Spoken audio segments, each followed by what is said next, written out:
Man, glad to be with you guys. Glad to worship with you guys. Love that song. I want to just make a quick mention. In a couple of weeks, we have a little something called Serve Sunday, and you should get out your phone and play on it while I'm preaching, right? But no, seriously, you should get out your phone and go to the church app and sign up for a Serve Sunday project. So basically, we'll have a short, abbreviated service at 9 a.m. There will be no 10:45 service, and then we will go out after the abbreviated service at 9 and go serve in all different ways in our community. So pray about that and get you signed up. So that's coming up a couple weeks. We're excited about that. This morning we're continuing on in this series that we've been in for a few weeks now, based around the Tim Keller book Counterfeit Gods, and I've just had a lot of reaction to it. It's been all good, I think. I guess if people are going to react badly, they don't tell me. They just talk about it at lunch or something. So, no, I think it's been good for me, and I hope that it's been good for you. And today we are going to the Book of Jonah. If you've got your Bible and you want to get it out and go there, and if you don't have a Bible, we have ushers who have Bibles. And Emily, you may be by yourself. But we'd love for you to take a Bible. If you need one, just throw your hand up and let her know, and she'll get you one. And if you don't own one, you can keep that one. We'd love for you to have it. Book of Jonah is where we're going today. And today we're talking about, we've talked about all kinds of idols. We've talked about idols that we make out of relationships, and we've talked about idols that we've made out of money and out of politics, or all kinds of things. We've talked about all sorts of stuff, and today we're talking about idols that tend to be right there, hiding in plain sight. Idols that we don't realize a lot of times are right there in front of us, so to speak. And so, and I think we probably all have those things, and we realize from time to time that there are certain things in our life that probably trigger us, or we think a little more than we should about, this thing or that thing or whatever it may be. Yeah, that's kind of where we're going today. And as Keller talks about it, he talks about, over history that we see, especially in America, we see, that like a nation that started out, kind of putting their trust in God, and then it turned to trust in nationalism, in the nation itself, and then, and then it's kind of moved to this individualism. Everybody's kind of got this, I can do it, sort of thing, and I used to have a friend of mine that always referred to like certain movies, especially from the 80s, as "you can do it" movies, or even songs. He'd be like, that's a "you can do it" song, kind of thing. Like, it just kind of gets you pumped up and ready to go, and nothing wrong with getting pumped up and ready to go, obviously, and nothing wrong with wanting to accomplish something. But individualism is one of those things that kind of it creeps in, and it creates a mentality in us that we can do everything on our own, that we don't need anybody, and that includes the Lord, and that puts us in a dangerous spot when we come to a place where we get to a place where we feel like we don't need God to do the things that we're wanting to do in life, or feel led to do in life, or whatever it may be, and that leads to, so it's kind of a succession of things, but that idea of individualism kind of leads to this idol of things like profit. Profit is a good thing.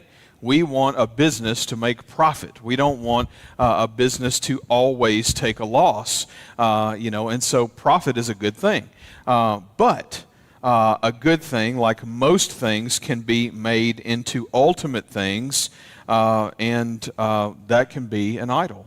And so it becomes about making a profit. And so, and we, I think we can, that's easily understood, because, you start making a profit at something, and then let's say you have the opportunity to make profit, but it requires bending the rules a little bit, or doing something unethical, or, whatever it may be. And, that becomes like a moral dilemma, of, am I going to do this thing that I know I shouldn't do, but yet if I do it this way, I can make a profit. And in this age of self, the maximization of profit, Keller says, has taken on some serious power. And, it's a reminder that any dominant cultural hope that is not in God himself is an idol. And so, we start putting our hope in these things. We put our hope in our identity in things like a profit, and so, and you can start telling real good, like if, you're having good days because you're making a profit, or you're having bad days because you don't know how you're going to pay your bills, right? And we've all been there, even if you're not in business or whatever. I mean, we get just that basic, thing with money and how that plays out a little bit in our lives. The individual freedom that we have, created for ourselves, and in some ways has led to a breakdown of family. And over the years, we've seen this kind of creep in with materialism. This is Keller talking materialism, careerism, idolization of romantic love, physical beauty, and profit. And again, an idol is something that we look to for things that only God can give. Let me say that again. An idol is something that we look to for things that only God can give. At the end of the day, when we're looking at these things, we're looking at them saying, I want that because I think it's going to bring me peace. But is that really true? It's not true. I mean, we know that happiness and peace and those things don't come from accomplishing something. Yeah, there's a momentary happiness. There's a momentary peace of, just kind of the, oh, man, I'm glad to be, glad to get that done, get past that or whatever it may be. But it's momentary, our peace, our joy, our identity even has to be found in Christ. Otherwise, we're left kind of flailing along. The other piece that Keller talks about, and I think this is interesting, I think it's good too, is that oftentimes we make idols out of religious things. And so, this happens, and if you think about it, what you see is even things like, a doctrinal truth. When we believe and trust in Scripture, and obviously we want to believe and trust in Scripture, we're not saying we don't want to do that, but when we do so and we take a doctrinal truth and we elevate it to the position of a false god, that gets to be a dangerous thing. People rely on their rightness of their doctrine for their standing with God rather than God himself and his grace. And so it becomes about being right all the time. And we start to elevate ourselves around, especially around other people. Maybe they're not believers, or maybe they're a different denomination, or maybe they, whatever it is. And we start to get a little something about us, and we go, oh, well, I would never do that. But the truth is that we do that sometimes, and we've got to be careful with that. A sign of this is when one slips into self-justification and grows a disdain for opponents rather than graciousness.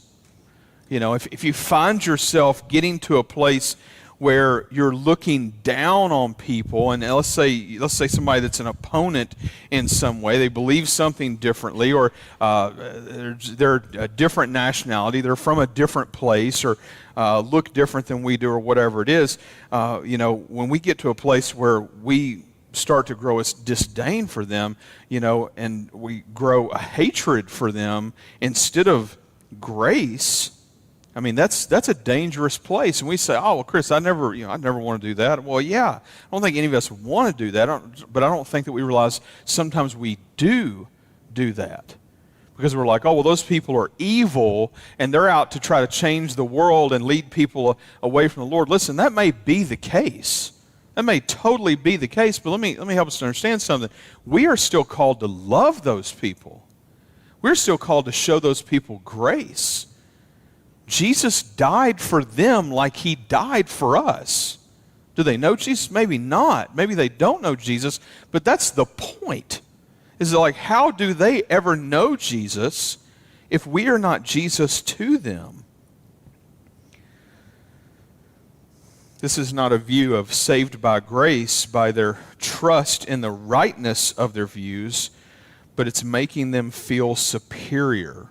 And I think if we ever kind of find ourselves feeling superior to other people, that's a dangerous thing. I'll be honest with you, and this is a generational thing. So forgive me for those that might be a generation or two older than myself or whatever.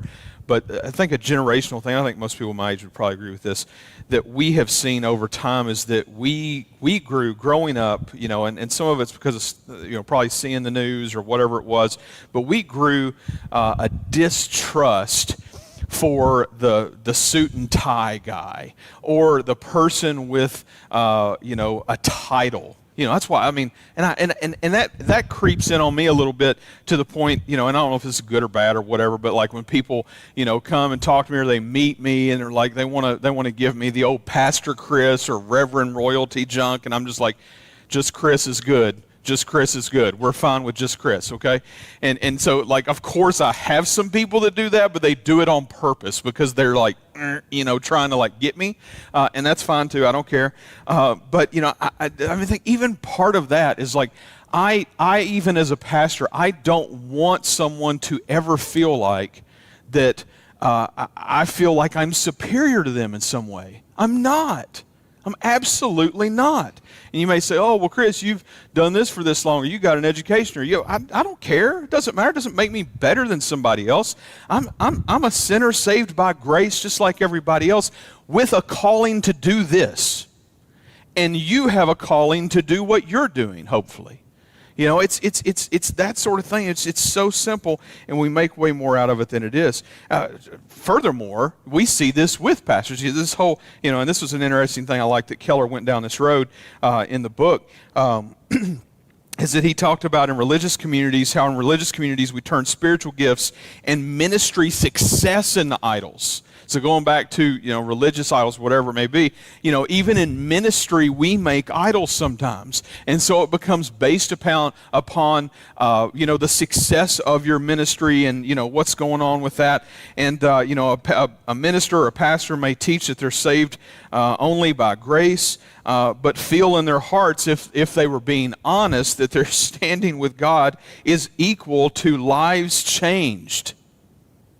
That their standing with God is equal to lives changed. In other words, if people are getting saved, if the Lord's changing people's lives, within the ministry that person is over, that they start to put their identity in that, and then when that's not happening, they start to feel like, I guess God's probably not as happy with me right now. He doesn't love me as much. But we do this with all sorts of things. This is just basic legalism at its core. We all turn back to the default of wanting to control, even controlling God. And if we live good lives, then God owes us, and so does everyone else. That's just legalism. That's just junk that Satan wants us to buy and put our trust in. How good we can be, bases what we get back from God or others or whatever it is, or whether or not it's going to save us. The only thing saving us today is the cross. Period. It's Jesus. It's Him giving His life up for us and rising 3 days later. That's where our freedom is today. So we talk about all that to get to Jonah.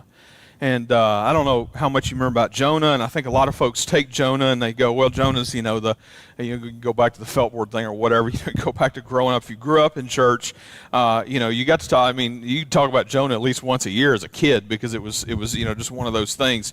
And because who doesn't love a good story about getting swallowed by a fish? And so, we got, we live in the South, and people love talking about fish in the South, so there's that too. I think most people, when they hear the story of Jonah, they think about it being like a fairy tale or something, and I think it's important for us to remember that this is something that God did in someone's life. And Jonah specifically in this, and we're gonna basically kind of give the synopsis of the whole book of Jonah, which is only 4 chapters, here in just the next few minutes, and we're gonna kind of skip through some verses here. Jonah was being called by the Lord to do something. In fact, let's just go ahead and read Jonah 1:1, and it says this. It says, "Now the word of the Lord came to Jonah, the son of Amittai, saying, Arise, go to Nineveh, that great city, and call out against it, for their evil has come up before me.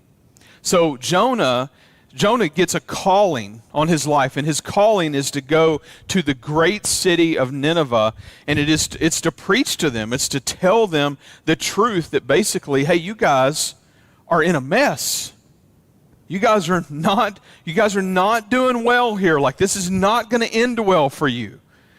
So basically this is like a warning shot from the Lord, and the Lord is telling Jonah, you need to go. Well, the thing you need to know about Jonah, and I think, and I didn't understand any of this, especially as a kid. All I knew was that, like, there was a thing on a board and we could stick Jonah in the fish's mouth and, and all this kind of stuff, and he gets vomited up on the shore, and it's like, that's kind of cool, because puke is always cool when you're a kid, or even a grown man pretending to be a kid, or a grown man that is actually a kid, whatever. But yeah. And so, but with Jonah, one of the things that I never understood was that his background, like the Assyrians, the people of Nineveh, were his enemy. This is a group of people that, at that point in time, that the Israelites, they would have been a foe of them, and the Israelites were in power at this moment in time when this is going on. And so for Jonah to get this was basically hey, go and try to save this city. Who is one of your opponents? So it's like a Tennessee fan, like going and trying to give the football to an Alabama fan. I kind of do that anyway, but whatever. So that's too easy. I'm sorry. Tennessee fans. Y'all deserve better. Really? You deserve better. Well, all right. No more football illustrations. So for Jonah, in this moment of God calling him to do this great thing, it was like God saying, I want you to go to your opponent, and I want you to give him a chance at having a chance to come against your people. And Jonah's like, I don't know about this. So in verse 3, we see what happens. Verse 3 says, but Jonah rose to flee to Tarshish from the presence of the Lord. Good luck with that. He went down to Joppa and found a ship going to Tarshish, so he paid the fare and went down into it to go with them to Tarshish, away from the presence of the Lord. So Jonah takes off. God ever call you to do something and you're just like, I'm going to pretend like you didn't say that, and I'm going to go this way. That ever happened to you? It's happened to me. I can tell you for sure it's happened to me. I remember when the Lord first spoke to my heart about, I remember the moment the Lord first spoke to my heart about starting a church, like that, He wasn't going to let me just be a youth guy anymore, and, all this. And I really thought like I'd be a youth guy forever. Like even my youth pastor friends were like, you are the career youth guy. You're going to do this forever. You're way younger than we are, and you're going to bury all of us. And, and the truth is in that moment, I was freaked out. And I had to sit on that for almost a year. Like I vocalized it in the moment to Ben. We were actually at a conference together back then. And I vocalized it to Ben in that moment. And then after that, I wouldn't talk about it. And I didn't talk about it. And I didn't talk about it for months to anybody. And he didn't bring it up, and I was cool with that. And so, but Jonah in this moment, being called by the Lord, and he's being called to a saving mission. God giving people a chance to not be destroyed, basically. And, you may say, well, why did Jonah run from God? Of course, we know a little bit of that backstory now, but I want to read a little bit from the book here from Keller. This says, Jonah was being called to warn Nineveh of God's wrath, to give them a chance to survive and continue to be a threat to Israel. As a patriotic Israelite, Jonah wanted no part of such a mission. So why did he run? The answer is, again, idolatry, but a very complex kind. Jonah had a personal idol. He wanted ministry success more than he wanted to obey God. Also, Jonah was shaped by a cultural idol. He put the national interests of Israel over obedience to God and the spiritual good of the Ninevites. Finally, Jonah had a religious idol, simply moral self-righteousness. He felt superior to the wicked pagan Ninevites. He didn't want to see them saved. He didn't want to see them saved. We go, oh, Chris, I can't imagine ever, being in such a bad place. I wouldn't want to see somebody saved. But I mean, the truth is like, are we really that cool with everybody in life that, anybody that God would call us to go to, that we would be willing to go? Jonah 1, verse 10 continues on. It says this, it says, "Then the men were exceedingly afraid and said to him, 'What is this that you have done?' For the men knew that he was fleeing from the presence of the Lord because he had told them." They're on a boat at this point out in the water, and a storm has come. "And then they said to him, 'What shall we do to you that the sea may quiet down for us?'" And they're basically afraid for their lives. At this moment, the boat is being tossed, back and forth, and like they're all afraid they're going to die.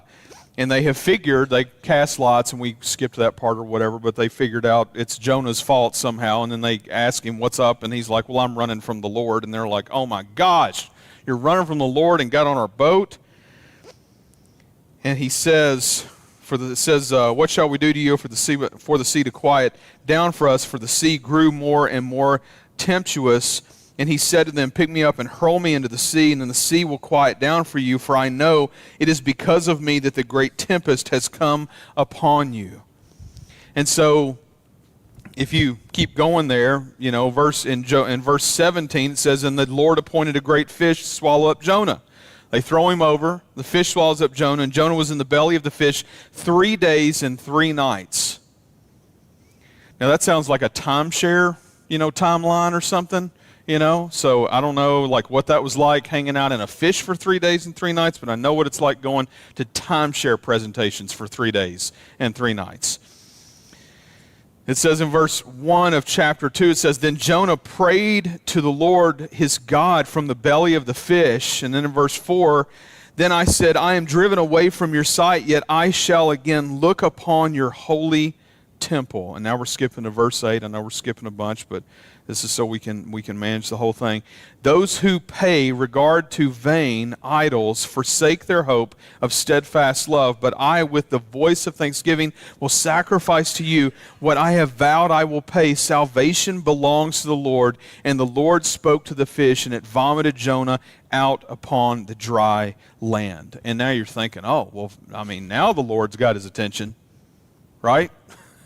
You're like, finally, we're getting somewhere with Jonah. Jonah's had to go into the belly of the fish and the whole bit, spending 3 days and 3 nights, to figure out what the Lord is wanting him to do. Well, he knew what the Lord was wanting him to do. He wanted him to go to Nineveh and tell all these people, hey, you got a chance, but you got to turn or you're going to burn, right?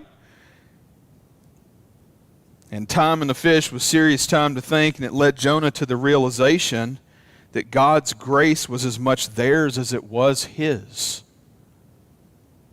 God's grace was as much theirs as it was his. Do we always believe that about everybody in our lives? Or do we find ourselves at times feeling superior to other people because of what we believe or what we've done or what we haven't done or the life we've lived or where we're from or what those people have done to our people or to us or whatever it may be?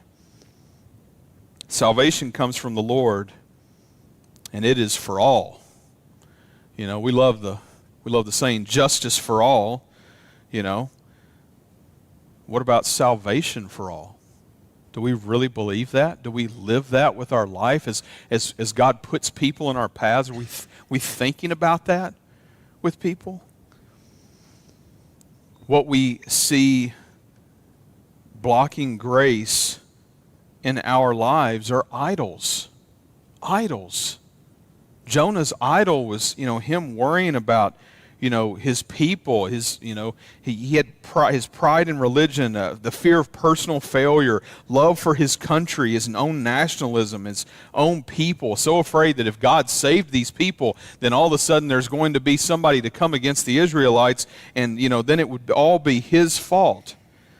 And this led to him not wanting them to know God's grace. He wanted them dead. He wanted them dead. We see Paul oppose Peter in this way when they get to talk, and you can go check it out later in Galatians 2, where he's talking, he kind of opposes Peter in this moment of where Peter's not willing to eat with the Gentiles. And Paul's like, dude, what's up? And in fact, in verse 14, I'll read it to you. Part of verse 14, it says, I saw that their conduct was not in step with the truth of the gospel. And he's talking about now Peter and all these other people that kind of followed Peter in this whole eating habit in that moment. And Paul's like, hey, bro, what are you guys doing? Why are you guys not eating? He says, that's not in step with the gospel. We want to be in step with the gospel. And Peter knew the gospel, but it hadn't deeply shaped him, and he wasn't walking in it. Listen, it's one thing to know something, it's another thing for it to let it change your life. And that's where I think a whole lot of folks are some days. Jonah 3. We're skipping to Jonah 3, okay? Jonah 3, verse 1.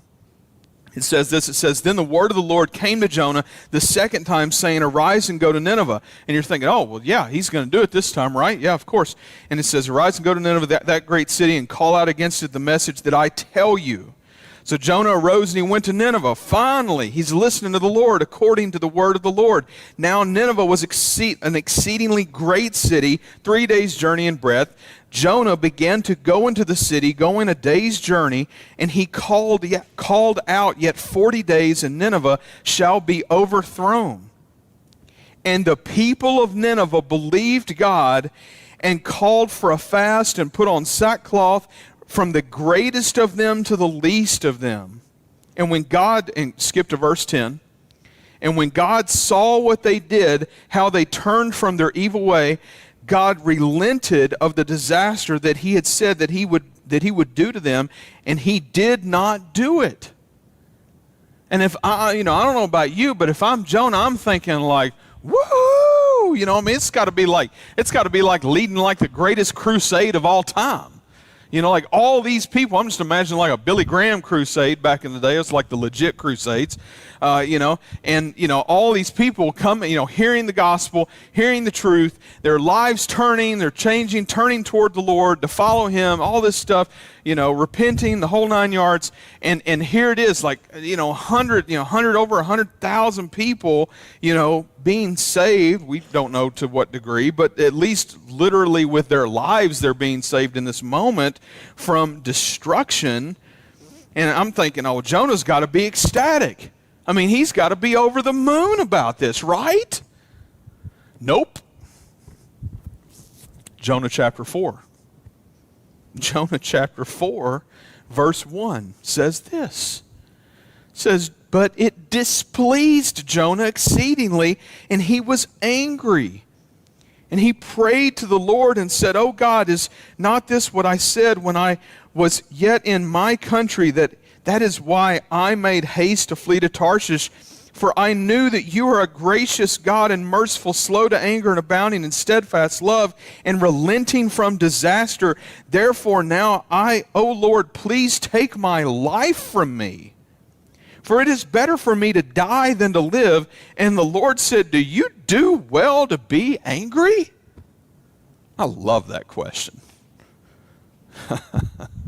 Do you do well to be angry? You should pull that out on your spouse sometime. I'm just saying. Next time that they're just super mad about something.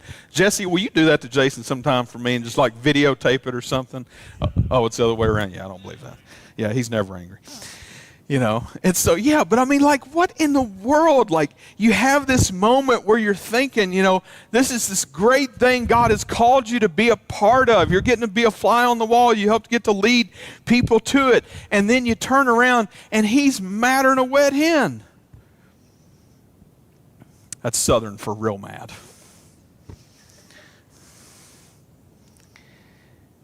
And what we see here is we see Jonah's heart truly revealed. That his idols are shining through. And that he so hated these people that he saw God's forgiveness of them as the worst thing possible. He saw God's forgiveness of them as like the worst thing possible. He couldn't stand to see their lives saved. What happened? I mean, just a minute ago in the belly of a fish, he's like, okay, I get it, Lord. Like, grace is for everybody. It's literally for anyone. And it's as much for them as it is for me. And he had understood God's grace, but it was all intellectual. And it had not penetrated his heart.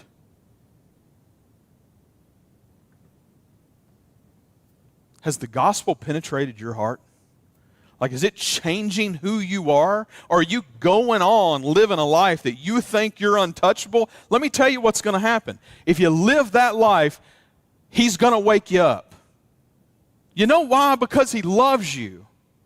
And he's like any good parent would do for a child. He loves us, and he will jerk a knot in us when we need it the most. And it's oftentimes in moments when we don't want him to, And he'll do that to get our attention. Why? Because he's trying to save us from ourselves. Because we're stupid sinners.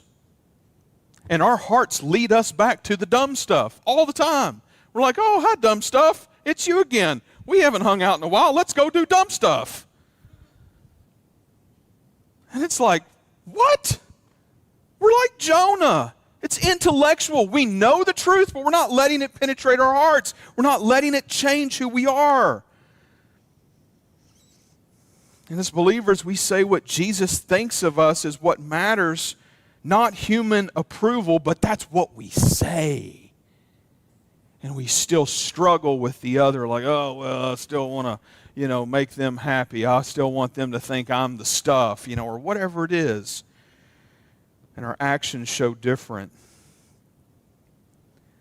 And it's like, how could Jonah want them to die? He wanted them to die because he was blinded by his idols. And that's how off-kilter he is. And it's easy for us to look at Jonah and go, man, Jonah's an idiot. Like, he's so off-killed. Like, how, to get to the point where you're so blinded by your idols that you're willing to go to that nth degree. It's like, how dumb is he? Kind of thing. It's real easy to say stuff like that. And the truth is this is just like us. And our idols blind us from the truth all the time, and we let them because we love them. We love our idols. And we love them more than we love God, and we love them more than we love the gospel. And that's what makes them an idol to begin with. And so they dictate where we're going in life, whether we realize it or not. Keller says, when an idol gets a grip on your heart, it spins out a whole set of false definitions of success and failure and happiness and sadness. I'm going to read that again. When an idol gets a grip on your heart, it spins out a whole set of false definitions of success and failure and happiness and sadness. You say, oh, well, I guess the story of Jonah is over. It's actually not over. Like we've managed to cover some ground. There's a little more. Verse 5 of chapter 4. Check this out. Jonah went out of the city and sat to the east of the city and made a booth for himself there. He sat under it in the shade till he could see what would become of the city. Basically, he's gone and he's found a spot, and he's like still hoping that God's going to blow the thing up, which he's not. They repented. He's showing them grace. By the way, the whole I knew you were a God who, shows grace and, loves people and all this kind of stuff. He's like, I knew you'd do something like this. I mean, that's what he's saying. How crazy is that? Oh my gosh. He goes out. He's waiting for the city to be blown up. Verse 6, it says, now the Lord God appointed a plant and made it come up over Jonah, that it might be shade over his head to save him from his discomfort. So Jonah was exceedingly glad because of the plant. But when dawn came on the next day, God appointed a worm that attacked the plant, so that it withered. When the sun rose, God appointed a scorching east wind, and the sun beat down on the head of Jonah, so that he was faint. And he asked God that he might die, and said, "It is far better for me to die than to live." But God said to Jonah, "Do you do well to be angry for the plant?" And he said, "Yes, I do well to be angry, enough to die." And the Lord said, "You pity the plant for which you did not labor and you did not make it grow, which came into being in a night and perished in a night. And should not I pity Nineveh, that great city in which there are more than 120,000 persons who did not know their right hand from their left, and also much cattle?"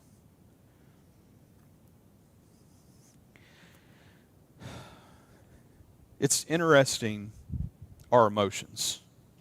They tell us a lot about ourselves. The ups, the downs, they point to things in our lives. They point to what's important to us. They point to our idols.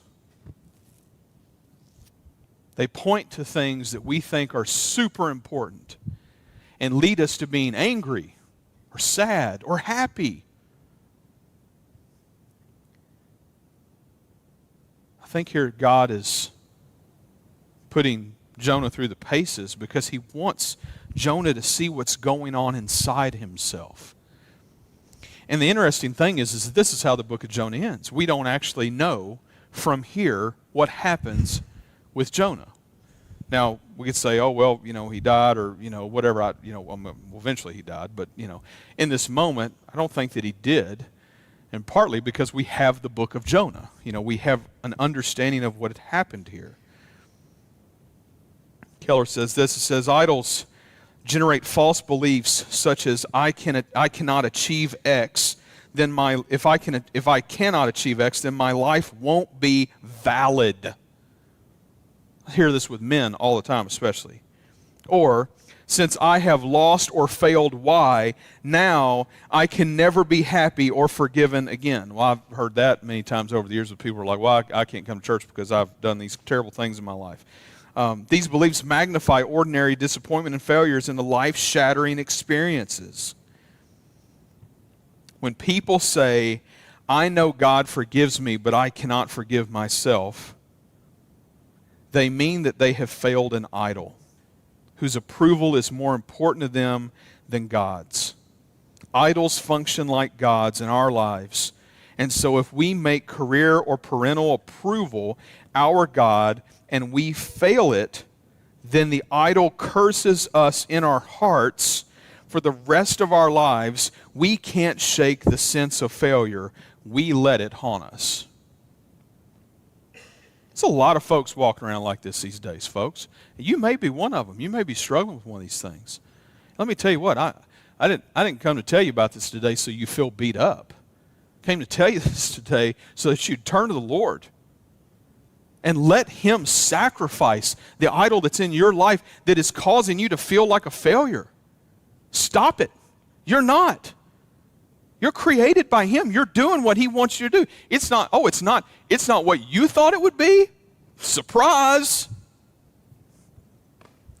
Exactly where they thought they would be in life.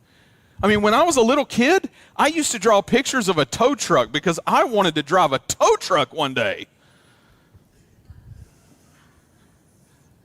I still wouldn't mind having a tow truck some days, to be honest with you.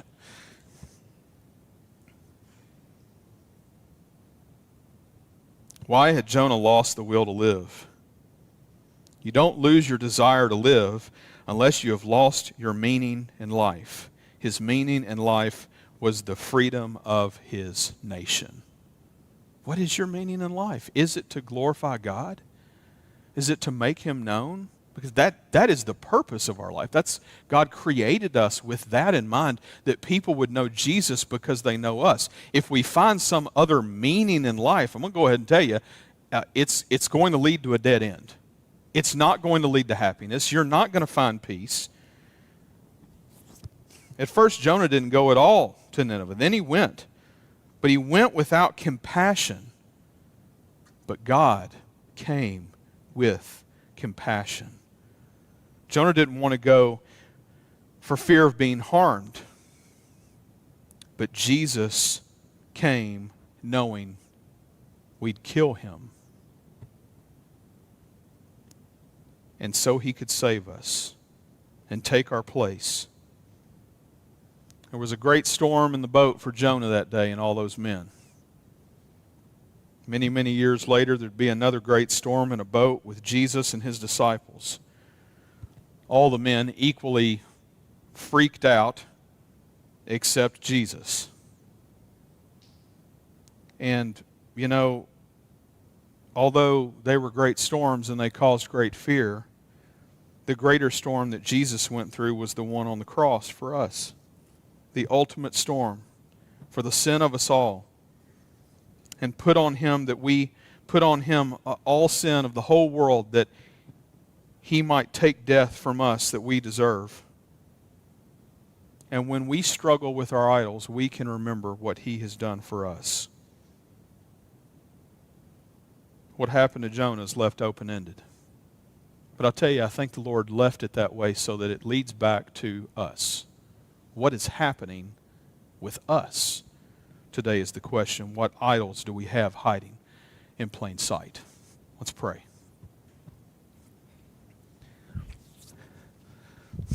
God, your grace is so good.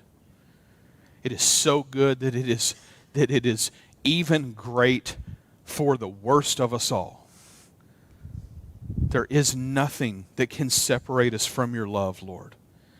And God, today we're reminded of that, and we're reminded that it's not just for us, but it is for literally everyone that you have ever created in all of the world.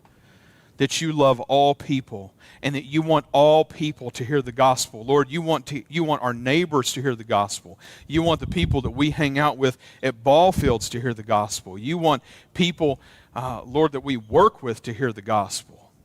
God, you want those people that you have been putting in our lives for us to build relationships with to hear the gospel. God, I pray that they would know who you are because they know us. Lord, use us for your glory in their lives. Thank you, Lord, for what you've done for us. God, for anyone who hasn't trusted in you today as their Savior, God, I pray, Lord, that you would do something in their life. Lord, help them to see their need for a Savior. Help them to trust you, to forgive them of their sins. God, thank you for what you've done for us. Thank you for what you've done through your Son on the cross. It's in his name we pray all of it. Amen.